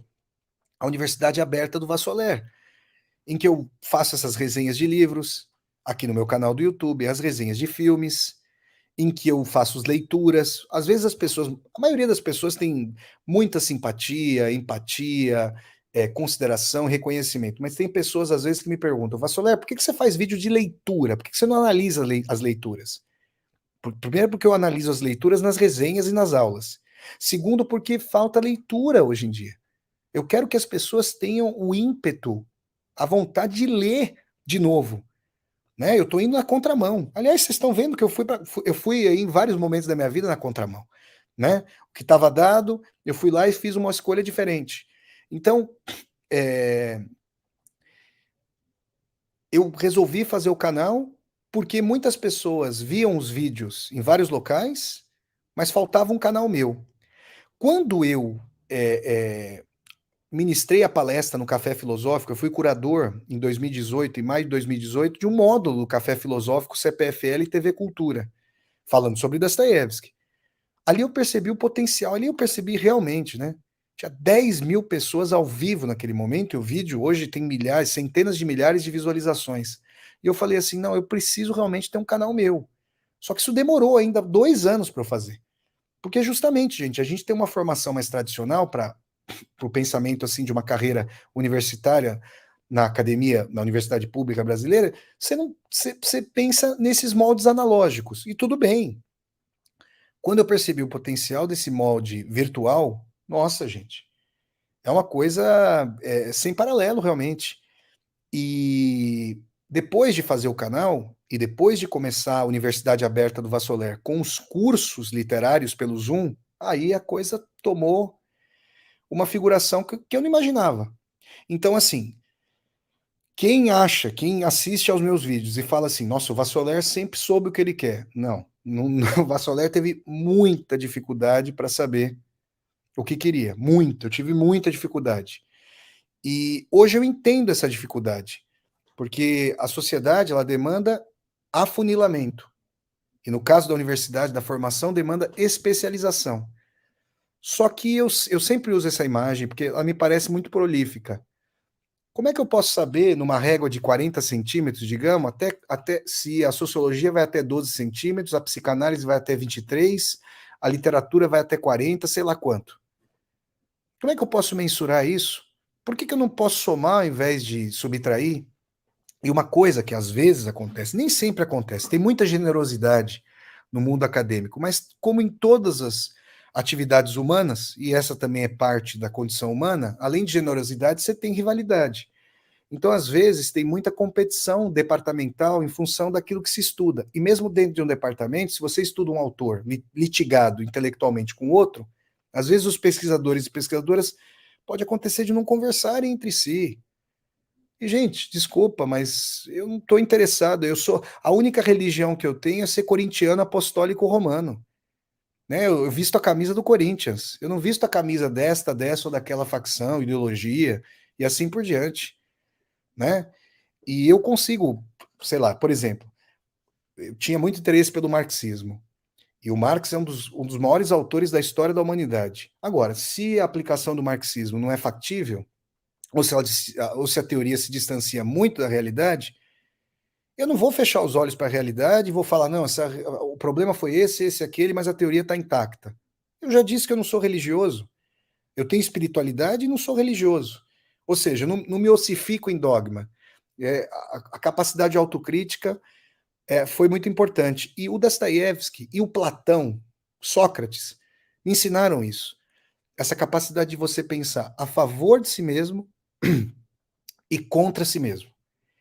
Então, para cada pensamento que eu tenho, para cada ideia que eu defendo, eu consigo pensar uma ideia contrária, não porque pura e simplesmente eu tenha o prazer da estripulia, da acrobacia sofista verbal, mas porque eu penso que essas experiências de ter morado fora do Brasil, elas me ensinaram que é possível ver o mundo por vários prismas, né? Eu já conheci muitos países e eu quero mostrar, né? Eu já conheci muitos países, infelizmente eu não fazia as viagens de Vassoler antes, mas eu passei a fazer há 1 ano e meio, e a minha vontade é mostrar. Se Deus quiser isso vai dar certo, eu vou mostrar para vocês, se Deus quiser, o mundo todo. E aí eu vou poder mostrar para vocês como é que, sabe quando você chega a um país novo, você fala, por que a estrada é construída assim? Por que as casas têm esses batentes? De onde vêm essas diferenças? E aí você começa a perceber que o ponto de vista é a vista de um ponto mesmo, mas isso é muito forte para mim. Então, poder pensar a contrapelo das minhas próprias aspirações foi uma forma, um antídoto, antidogmatismo que eu encontrei. Essa foi a minha trajetória. Foi uma trajetória descontínua, foi uma trajetória com bastante ansiedade, dificuldade, porque assim, as bolsas, depois que meus pais faleceram, né, minha irmã e eu estávamos por conta própria, né? E as bolsas conferidas ali, no meu caso, minha irmã foi seguir uma trajetória de docência no ensino fundamental 2 e médio, professora de educação física. Eu fui seguir essa trajetória acadêmica, e as bolsas, gente, você não consegue viver com a bolsa. Não são todos os professores e professoras que perguntam se a pessoa vai trabalhar. Mas existe isso, e é muito triste que se o faça.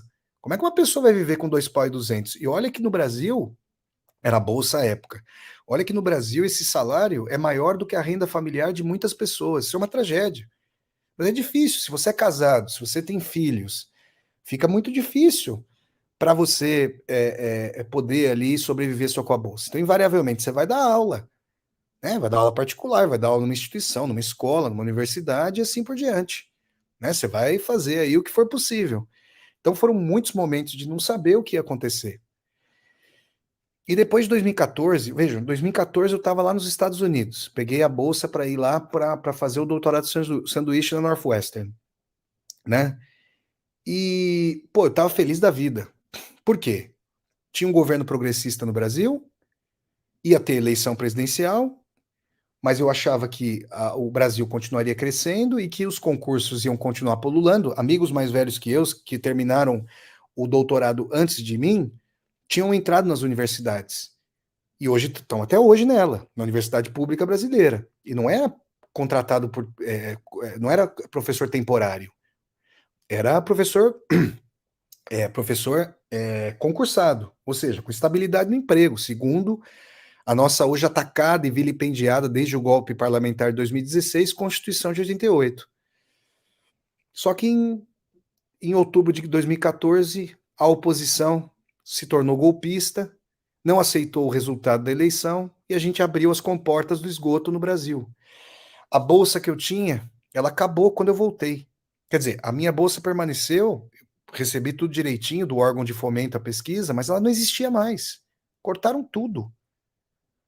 Gente, é uma coisa assim, uma terrível. Então, aquilo que eu imaginava que ia se abrir, o horizonte ia se abrir, esse neoliberalismo hardcore, pós-golpe 2016, meu Deus do céu.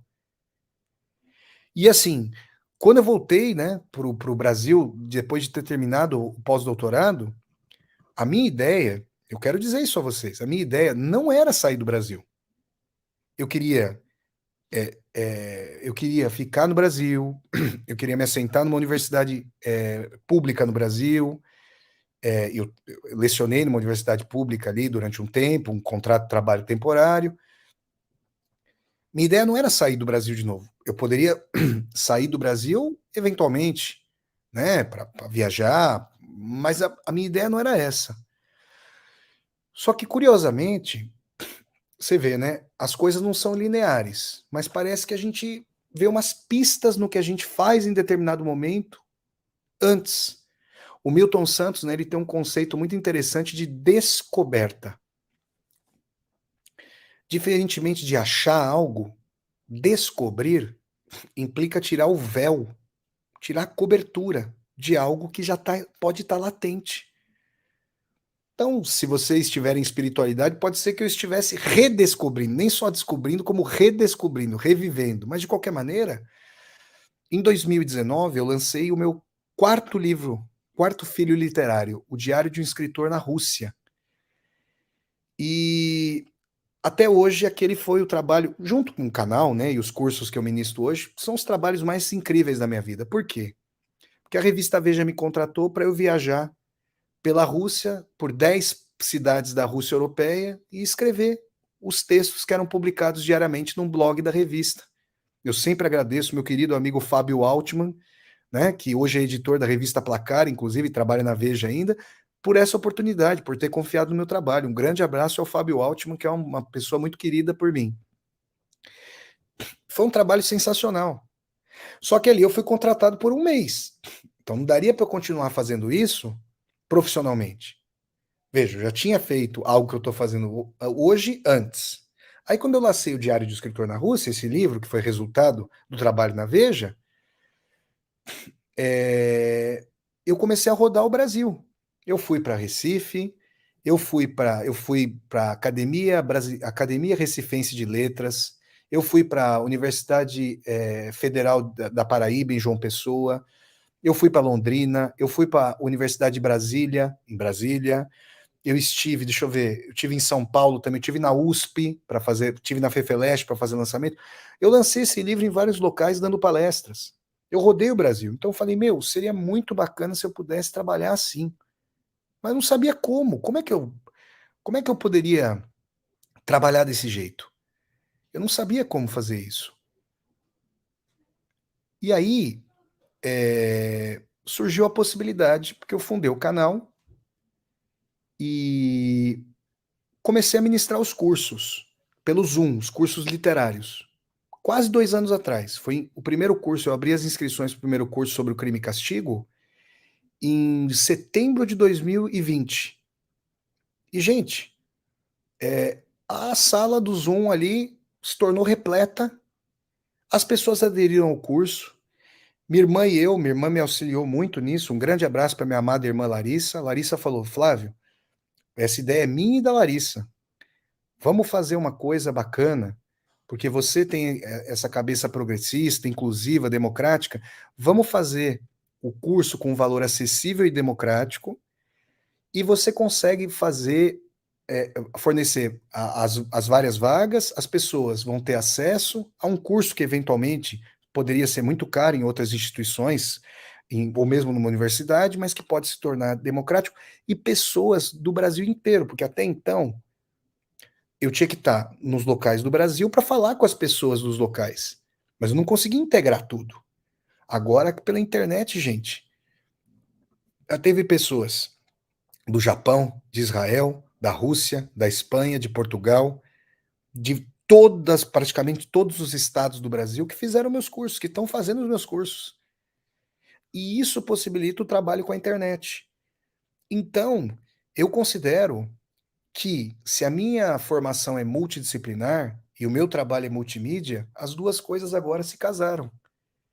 Eu consigo compartilhar com vocês tudo isso que eu vivenciei e ainda estou vivenciando e vou vivenciar numa atmosfera que é completamente ubíqua, pode estar em qualquer lugar, que a internet não tem limitação de espaço-tempo, né?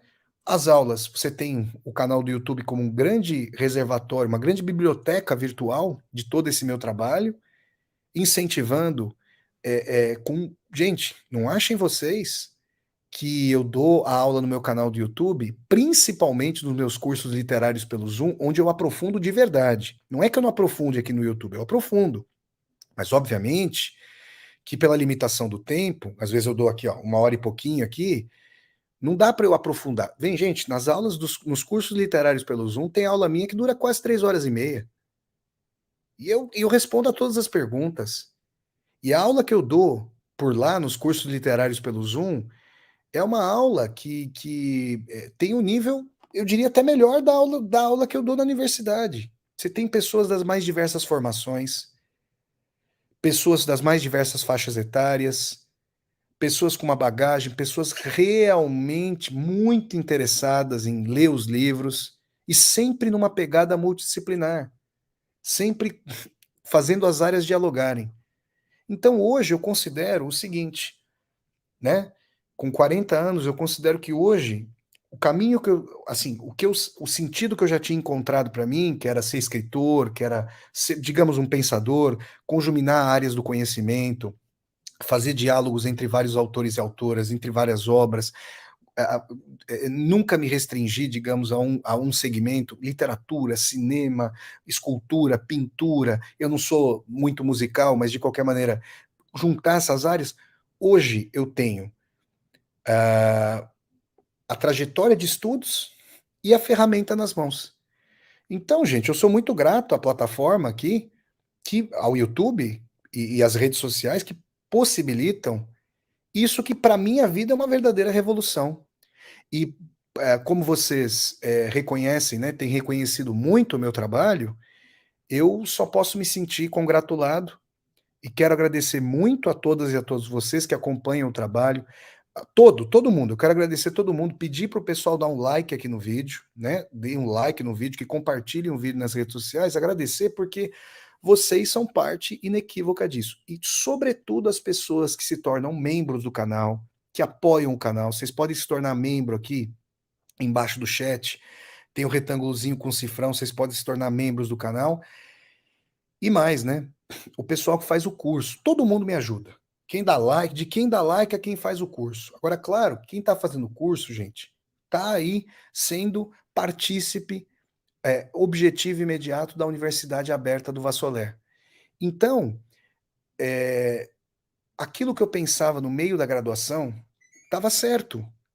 Eu tinha uma intuição, eu não tinha nenhum tipo de certeza pautada, calcada em análise qual ou quantitativa, mas eu sabia o seguinte: não é possível que o grosso da sociedade fique subjugada por essa horrorosa indústria cultural, por esses canais de televisão que dão náusea na gente, que com esse grau de destruição da audição, da desleitura e tudo mais. Eu sei que existem muitos, milhares, centenas de milhares de pessoas que querem um conteúdo mais aprofundado, que querem fazer um diagnóstico preciso da questão social, política, que querem fazer perguntas ontológicas, filosoficamente profundas. Não é possível que essa barbárie anticognitiva, que esse horror impere e não haja possibilidade de a gente achar saídas de emergência, que se transformem em escaninhos de vida. Eu estava certo. O canal vai fazer aí 2 anos, é um canal orgânico, tá, gente? E nós estamos chegando aí a 56 mil pessoas no canal, e se Deus quiser, isso é só o começo. Tem o restante da minha vida aí, vocês vão estar juntos e juntas comigo, para a gente trabalhar aí na Universidade Aberta do Vassoler, para nós fazermos essas discussões todas. Então, essa foi a minha trajetória. Não é uma trajetória linear, não é uma trajetória do camarada que se senta na primeira fileira da classe, que é o cara que segue todo o rito institucional. Eu não sou assim. Eu sou um cara que gosto muito do autodidatismo, isso desde a época do cursinho, mas sobretudo da época da universidade. Eu vou ler coisas que realmente me interessam, né? Essa é a minha questão. Hoje em dia eu procuro ser bastante criterioso quando eu vou escolher um livro para ler, um autor, uma autora para ler. Tem que realmente mexer comigo. Quando você está começando a tua formação, quero agradecer aqui ao nosso querido Ted Boy Romarino, ao Roman, pessoa muito querida aí, um amigo que está partilhando aí o trabalho dele. Ô Roman, coloca o link aqui para o seu canal do YouTube para eu falar para a galera seguir o teu canal também, meu amigo. O Roman é musicista e tal. Tá falando aqui, ó. Olha o que o Roman falou. Minha escola de música migrou 100% para o ensino online. A quantidade de alunos aumentou e a qualidade de aulas não perdeu absolutamente nada. Exatamente. Obrigado ao Roman dizer o seguinte, que eu era uma pessoa analógica. Não é que eu não goste mais da aula presencial. Gosto, apesar de que faz muito tempo.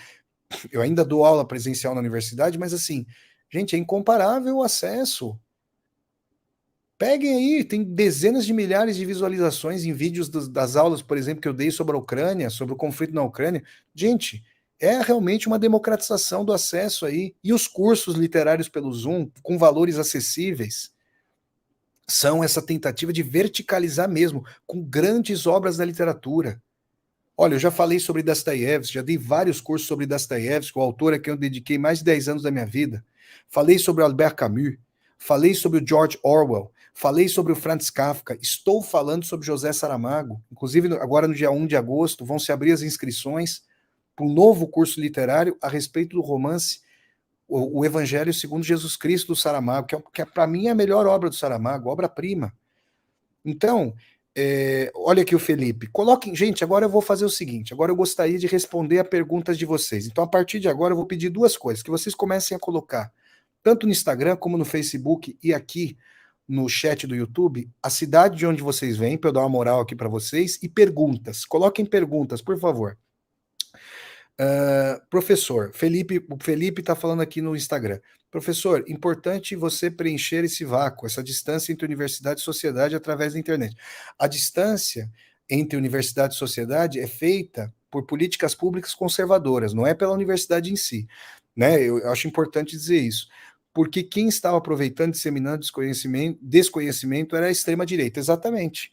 Exatamente. A extrema-direita, como a gente sabe hoje, ela entendeu esse locus de comunicação antes da esquerda. Vocês percebem, não? Olha lá, o Marco está falando de vitória no Espírito Santo. Obrigado ao Marco. É, a Luciana falando assim, ó. Esse viraceiro não te gera ansiedade, considerando um país tão instável como o nosso? Sempre, Luciana. Nossa Senhora. Sempre gerou. Agora, aí é que tá, né? O Gustavo tá em Viçosa, nas Minas Gerais. Vão colocando aí a cidade de vocês. Agora, aí é que tá, né? Essa trajetória, ela me fez cultuar a imaterialidade da vida. Para falar ali com a economia política, ao invés de eu ter uma vida pautada no valor de troca, naquilo que é a reificação, no fetiche da mercadoria, eu pauto a minha vida no valor de uso. O que é o valor de uso? É o incomensurável, é o subjetivo, é aquilo que é incomparável, é a experiência ela própria, é o acontecimento. Então, a gente tenta se precaver. Eu não faço a ode a consumo, a consumismo. Quem vê as viagens de Vassoler, me vê falando de arquitetura, falando de história, falando de poesia, visitando jardins, e não visitando loja, falando de carro. Né? Isso aí, as pessoas veem isso aí, então eu procuro me precaver. As dificuldades, né, de uma vida autônoma dessa forma, questão de direito trabalhista, a gente tenta suprir aí com alguma parcimônia, algum planejamento, é tudo muito difícil. Não dá, essa ansiedade ela não é subjetiva, né? Ela é objetiva, como você percebeu pelo Brasil. Uh, nos ombros de gigantes está falando assim, que ele é de Recife. A riqueza desse encontro de hoje é ver as possibilidades de um período de governo progressista. Exatamente. Eu sou filho dos governos progressistas que houve no Brasil. O Rômulo está falando de Rômulo Pimenta de Belo Horizonte, a Meire do Natal, no Rio Grande do Norte, Adma de Belo Horizonte, o Roman, que é geofísico da nossa queridíssima, importantíssima Petrobras, está em Santos hoje, amanhã no Rio, trabalha em Santos, trabalha no Rio. E, gente, são muitas aí as questões que vocês podem fazer as perguntas, porque assim, essa trajetória, né? Se eu viesse de uma família de intelectuais, se eu fosse orgânico, se eu fosse um ser orgânico da universidade, provavelmente eu faria parte eu teria uma trajetória mais linear. Como eu não sou, essa trajetória é toda descontínua, mas muito do que eu conheço da experiência humana, da riqueza dos comportamentos, da contradição do ser humano, das contradições de classe, tudo isso é filho, tudo isso é oriundo dessa experiência entre as classes, entre os países, entre as línguas, entre várias perspectivas. O Alisson falando aqui de Aracaju, no nosso querido estado de Sergipe. Então, e outra coisa, né, que as pessoas comentam também muito comigo, já comentaram muitas vezes. Ô, Vassoler, você é uma pessoa humilde, você é uma pessoa acessível. Bom, eu acho que a questão da humildade, a questão de saber que eu sou uma pessoa como qualquer outra, obviamente, é uma questão da minha trajetória, de como eu fui criado, os valores que me. Não tinha presente, né, gente? Não tem presente na minha casa. Tinha abraço, né? E a questão de tratar as pessoas com democracia é a questão de você perceber o seguinte: você pode conversar com o Sócrates, o grande Sócrates do Platão, fazendo as perguntas certas, ele conseguia conversar com qualquer pessoa e extrair sabedoria, porque as pessoas estão aí, são seres viventes. A Márcia perguntando o que me fez estudar psicanálise, né? O meu pai João, médico, ele queria ter sido psicanalista. Ele falou isso, inclusive, 4 dias antes de falecer. Que por mais que ele tenha sido um médico consciencioso, tenha estudado a medicina com ímpeto, com interesse e tudo mais, que na verdade o que ele queria fazer era psicanálise. Pelas idiosincrasias da vida dele não seguiu, mas o meu pai, por exemplo, deixou a obra do Freud inteira. Eu tive conversas, meu pai me ensinou muita coisa sobre psicanálise, me falou muito sobre o Freud e sobre o Jung, de que ele gostava até mais do que do Freud. E eu vejo a psicanálise, eu estou fazendo formação em psicanálise agora, né? Eu vejo a psicanálise como um campo muito rico em termos de aprofundamento do conhecimento da condição humana e também vejo um campo de atuação profissional. Ou seja, eu logo, logo vou juntar toda essa formação plural a colocá-la também a serviço de pacientes, de pessoas que queiram fazer terapia, fazer análise comigo, e queiram aí sondar aí a condição humana. E obviamente que a minha, quando eu me tornar o psicanalista Vassoler, provavelmente eu vou começar a atender, provavelmente, não digo que é certeza, mas em 2024, eu vou terminar a formação ano que vem, é, eu vou muito provavelmente unir essa questão da literatura, do cinema, com referências às personagens, para que meus pacientes, minhas pacientes reflitam sobre isso. O Felipe está em Brasília. Eu não conheço esse livro do Guerra pela Eternidade, o Retorno do Tradicionalismo do Teitelbaum. Não conheço esse livro. Então, aqui tem o Felipe, ó, de Recife, tá, em Pernambuco. Gente, tem pessoas aqui de todas as regiões: Norte, Nordeste, Centro-Oeste, Sudeste e Sul. É uma coisa impressionante. Quando é que sem a internet eu poderia chegar a tantas pessoas das mais diversas regiões, com as mais diversas experiências de vida? A internet, gente, ela ao mesmo tempo que pode ser dominada reacionariamente, ela traz essas possibilidades aqui críticas e humanistas. Olha lá, o Jorge Henrique está de São Félix do Xingu. E então, gente, é isso que eu gostaria de falar para vocês. Se vocês, deixa eu procurar aqui se vocês deixaram mais alguma pergunta. Podem ir fazendo perguntas aí. Eu quero ver se chegou mais alguma pergunta. Deixa eu ver aqui. O Antônio perguntando o que eu admiro mais nos meus pais. Eu admiro mais nos meus pais a honestidade, a seriedade para trabalhar, o fato de eles não serem pessoas ali que valorizavam é, em demasia bens materiais. Quando você é pobre, você realmente precisa ter para você sobreviver. Né? O Oscar Wilde costumava dizer o seguinte: só há uma classe que pensa mais em dinheiro do que os ricos, são os pobres, porque eles não conseguem, mal conseguem sobreviver.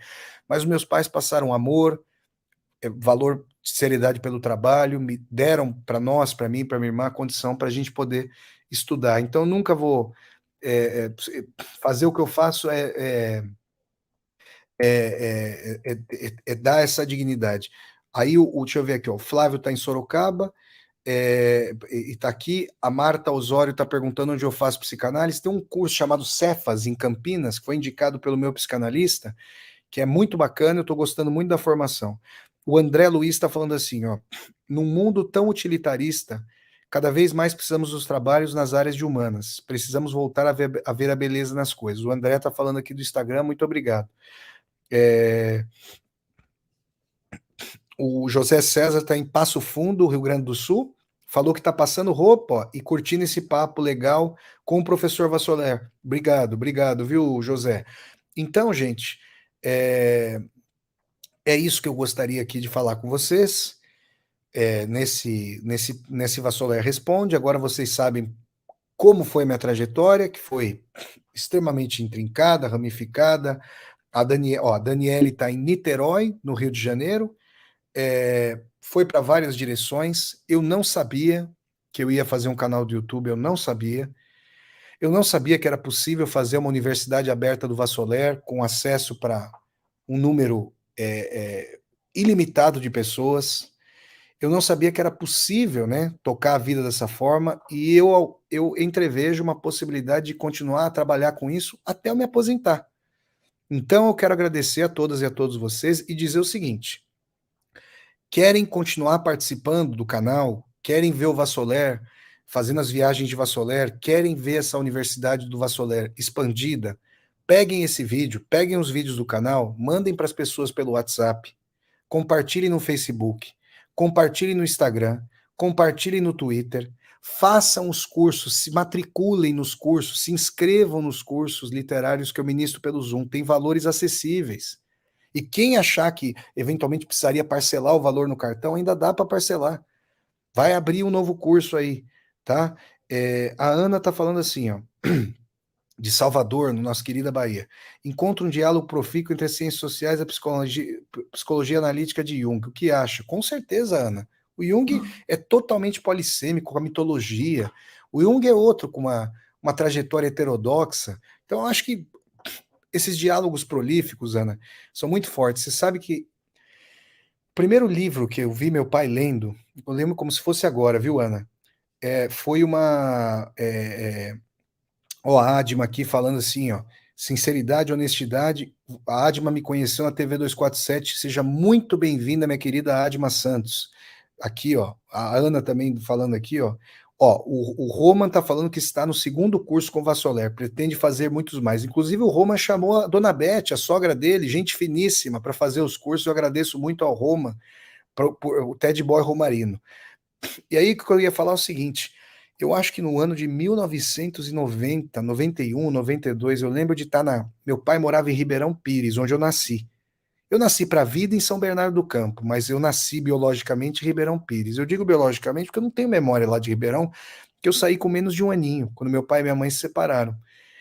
E em 92 eu fui visitar meu pai, eu lembro que eu estava assistindo televisão na sala dele, estava sentado na poltrona vendo televisão.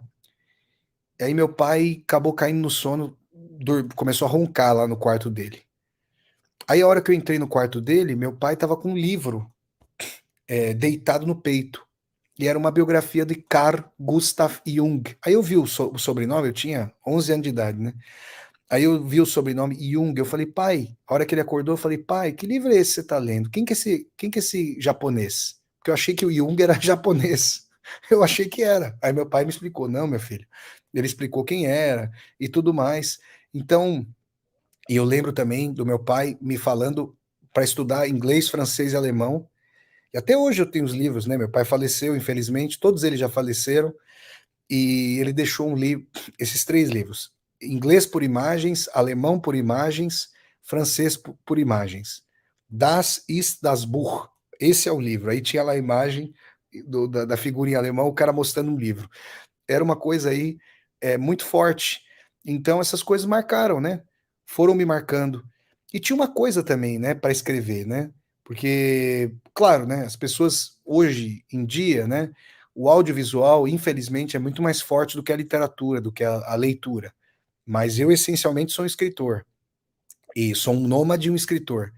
E já lancei 5 livros. Aliás, hoje mesmo eu peguei o PDF, o arquivo de Word do meu 6º livro. Tá pronto. Eu só vou acrescentar mais alguns textos aí e tá pronto. Ano que vem sai. Agora, eu tô em dúvida se eu lanço no Brasil ou se eu lanço virtualmente. Vai depender do que acontecer, né? A gente vai ter que ver aí para onde vai. Mas as experiências que me marcavam, eu tenho memória de, sei lá, de um vestido. Falei de uma moça russa com quem eu namorei, foi uma pessoa muito importante na minha vida. Eu tenho memória de um vestido que ela usou, de um brinco que estava usando, de uma forma de mexer no cabelo, de uma coisa que, quando criança, eu ouvi e nunca mais me esqueci, de um ensinamento. Você consegue desaguar isso, você consegue trazer isso como forma de narrativa ou reflexão filosófica no ensaio, ficção na literatura, né? Deixa eu ver aqui. O João César fala assim: professor Flávio, como altero o meu plano de membro para ter acesso livre a todos os cursos? É possível? João, os cursos literários que eu ministro pelo Zoom, eles são cursos pagos com valores acessíveis. O valor é bem acessível quando as inscrições estão abertas. Esses cursos são o ganha-pão do Vassoler, entre outros trabalhos que eu faço. Então você pode se inscrever nos cursos, tá? Quando eu abro as inscrições, eu coloco vídeos. Uma vez por mês eu estou abrindo vaga para os meus cursos. Aí o que você faz? A hora que eu lançar o vídeo do curso, vai ter o link para você se inscrever. Você vai lá, clica no link, vai ser pela plataforma agora Eventbrite, né? Uma plataforma bem bacana. Você vai poder clicar lá, se inscrever no curso, e aí você vai ter acesso às aulas. O Rodrigo está falando assim, ó, está perguntando. Rodrigo, inclusive, que foi meu aluno nos cursos sobre Dostoiévski. Vamos lá, fico me questionando quão difícil deve ter sido chegar até o doutorado com esse espírito anarquista. Rodrigo, rapaz, mas aí tem uma coisa, né? É verdade, o Rodrigo fez uma colocação aí importante. Gente, na vida, a gente também tem que aprender a saber como é que a banda toca, né? Então a gente faz concessões na vida, a gente entende quais são as tendências, a gente entende o que a gente pode fazer, o que não pode fazer, e tem que ser pragmático. Um autor que me ensinou muito sobre a pragmatismo foi o Maquiavel, né, gente? Vocês leem o Príncipe do Maquiavel, ele ensina muito a dimensão do pragmatismo. A gente precisa entender que você está numa instituição, você né? Meu pai costumava falar, em Roma como os romanos. Agora, isso não significa limitar aquilo que depende única e exclusivamente de você. Então, ler autores e autoras, conhecer as obras, dependia única e exclusivamente de mim. Então, aí eu falei, não, aqui não tem concessão. Agora, é, a gente precisa, por exemplo, a forma de escrita dos artigos nunca me foi interessante. Era uma forma tolhedora. Eu tenho escrita ensaística, ficcional. Isso gerou, a princípio, problemas. E depois, gente, a gente vai.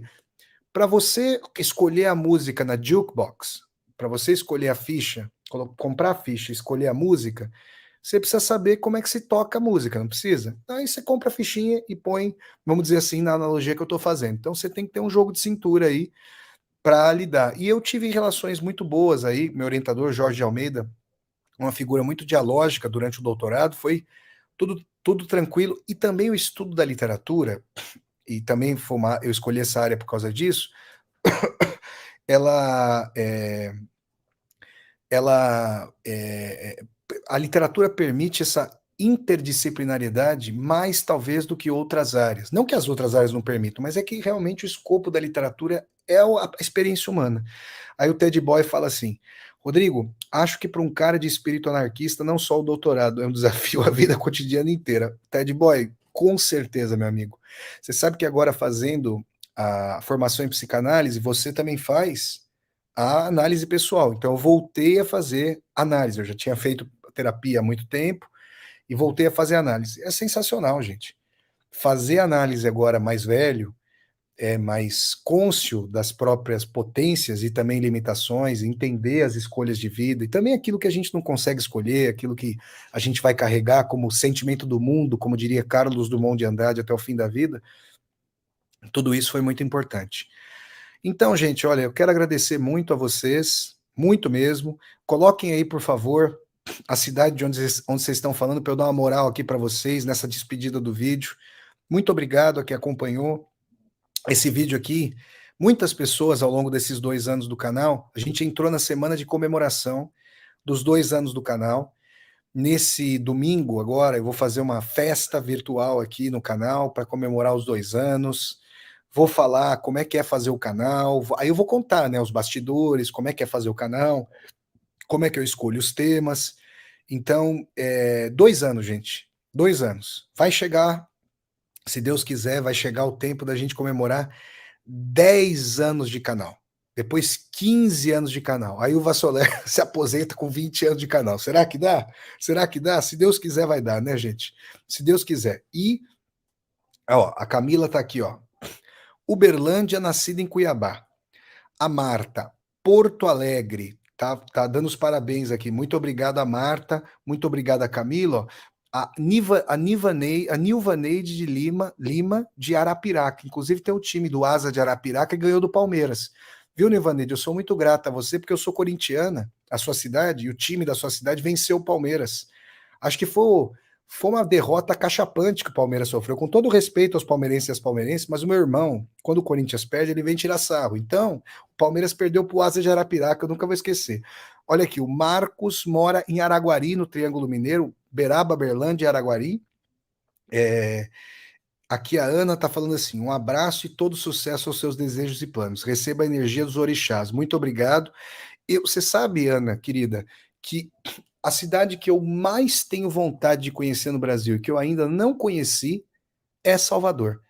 E eu acho que quando eu for ter um querido amigo e aluno, Luiz Augusto Ferraz, mando um grande abraço ao Luiz Augusto, está comigo desde os primeiros cursos e já falou para mim que quer que eu fique hospedado na casa dele, uma figura boníssima, ele, a esposa, a família, e seria ótimo aí que conhecer a todas e a todos vocês lá em Salvador. O Ted Boy falou assim, ó, o ultraliberalismo deixa você se aposentar desde que continue trabalhando. Exatamente, Ted Boy, eu sei que a minha aposentadoria vai ser meu caixão, Deus que me perdoe, né, gente? Mas aí é aquela coisa, né? A gente realmente, olha, gente, falar um negócio para vocês. Quando eu penso às vezes parece até mágica o que meus pais fizeram, porque os meus pais, pela dificuldade que eles passaram, olha, se tiver alguém aqui cujos pais passaram fome, que os meus passaram, sabe que, por exemplo, nunca tinha presente, a gente geralmente ganhava roupa de outras pessoas da família, que eram mais velhas, tipo o primo mais velho, mas a despensa, onde tinha comida, era o local onde estava sempre cheio, porque a pessoa que passou fome, a pessoa cuja mãe, cujo pai mandaram dormir para passar fome, ou que faziam polenta, colocava mais água para poder comer, a pessoa fica com trauma. E eu me lembro, gente, que quando minha mãe fazia frango, minha mãe e minha avó faziam frango, coxa de frango, a gente pegava para comer e a gente não passou dificuldade na vida como meus pais passaram. Meu pai e minha mãe não deixavam a gente levantar da mesa até roer a último fiapinho de carne. Eu falava, mas por quê? Eu já não estou mais com fome. Porque tem gente passando fome agora e você não pode deixar comida no prato. Essa é uma experiência de que eu não ouvi falar. Uma experiência, um ensinamento pelo qual eu passei, né? É, ó, o Fernando deve ser palmeirense, que tá falando para eu não falar do Palmeiras. Não, quem fala do Palmeiras é meu irmão, o meu irmão Danilo, que vem aí sempre falando do Palmeiras. Eu nem fui zoar o Danilo, que perdeu para São Paulo na Copa do Brasil, que saiu, mas é isso aí. Então, gente, olha, muito obrigado a vocês, ao pessoal que está me acompanhando no Instagram, principalmente ao pessoal que está aqui no meu YouTube, tá? Deem um like, vamos dando um like no vídeo, curtam o vídeo, disseminem esse vídeo pelas redes sociais para que nós possamos chegar a cada vez mais e mais pessoas. E eu acho que depois dessa live aqui vocês entendem por que eu falo. Eu sou humano e, portanto, nada do que é humano me é estranho. Acho que agora vocês sabem porque assim falava o poeta e dramaturgo romano Terêncio, e assim falo eu. Aí por isso que eu falo dessa forma, que foi minha vida. Ter achado essa frase do Terêncio, inclusive a primeira vez que eu ouvi essa frase foi lá nos Irmãos Karamazov, Dostoiévski. Falei, meu, essa frase é genial. É genial. Então, gente, muito obrigado a vocês. Obrigado aí pelo apoio. Obrigado aí pela audiência. Continuemos, tá? Vamos continuar. Em outubro, todas e todos nós temos uma missão civilizatória, cívica, para tirar o nazifascismo do Brasil, pelo voto, né? Pelo voto. Temos uma missão civilizatória. O Brasil precisa ser reconstruído a partir de 1º de janeiro de 2023. Infelizmente, uma pilhagem sem paralelo. Precisamos participar disso. E o canal, como vocês sabem, aqui no canal do YouTube, eu estou fazendo de tudo para tentar esclarecer, politizar na medida das minhas possibilidades e na medida dos meus conhecimentos. Estou fazendo isso para dialogar com vocês. Um grande abraço, tudo de bom para vocês. Espero que essa live sobre por que eu fui estudar ciências sociais e por que eu fui estudar literatura russa, Dostoiévski, que essa live incentive quem está aí prestando vestibular, quem quer, sei lá, ou quem quer quem quer adquirir mais conhecimento nessas áreas. Então eu peço para vocês podem me ajudar muito, vocês podem fazer os cursos, vocês podem vocês podem disseminar os vídeos do canal, tá bom? Grande abraço a todas e a todos vocês. Até a próxima aqui no canal. Tchau, gente. Valeu, abraço, valeu, valeu. Tchau, gente, valeu. Tchau, pessoal.